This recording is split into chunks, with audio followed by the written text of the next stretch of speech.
सुन राजन, आज की कथा न देवताओं की है न असुरों की।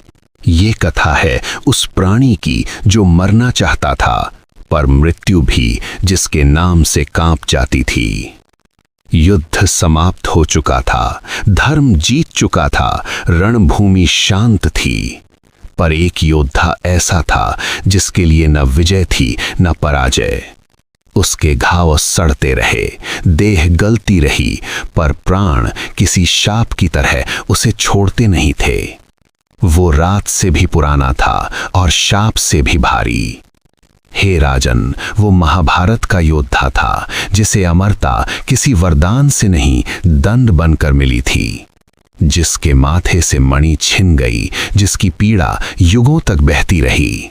उसका नाम था अश्वत्थामा।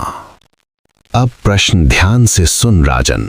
यदि कोई अपराध इतना भयानक हो जाए कि स्वयं मृत्यु दंड देने से इनकार कर दे, तो क्या ऐसे प्राणी को जीवित रखना न्याय कहलाएगा, या यही सबसे क्रूर दंड होगा? यदि उत्तर जानते हुए भी तू मौन रहा, तो स्मरण रख, तेरा सिर 2 टुकड़ों में फट जाएगा। कथा समाप्त कर बेताल ने प्रश्न पूछा। सुन बेताल, न्याय का माप केवल मृत्यु नहीं होती। जो अपराध अज्ञान में किया जाए उसका दंड मृत्यु हो सकता है, पर जो अपराध ज्ञान होते हुए किया जाए उसका दंड स्मरण होता है। अश्वत्थामा ने धर्म को पहचाना था।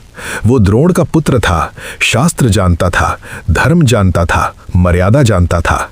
फिर भी उसने रात्रि के अंधकार को चुना, फिर भी उसने शस्त्रहीनों को चुना, फिर भी उसने सोते हुए बालकों को चुना। उसने युद्ध भूमि नहीं चुनी, उसने शैया चुनी। उसने प्रतिद्वंद्वी नहीं चुना, उसने निरीह बालकों को चुना। वे योद्धा नहीं थे बेताल, वे रण में खड़े नहीं थे, वे द्रौपदी की गोद के दीप थे, और उसने 5 दीप एक ही रात में बुझा दिए। ये क्षत्रिय धर्म नहीं था, ये युद्ध नहीं था, ये था अंधे क्रोध का उन्माद और प्रतिशोध का पाप। मृत्यु तो अंत है बेताल, उसके बाद न पश्चाताप रहता है न बोध, पर जीवित रहकर हर श्वास में अपने ही कर्म का भार ढोना, ये मृत्यु से भी अधिक भयावह दंड है। तू बोला और मैं चला।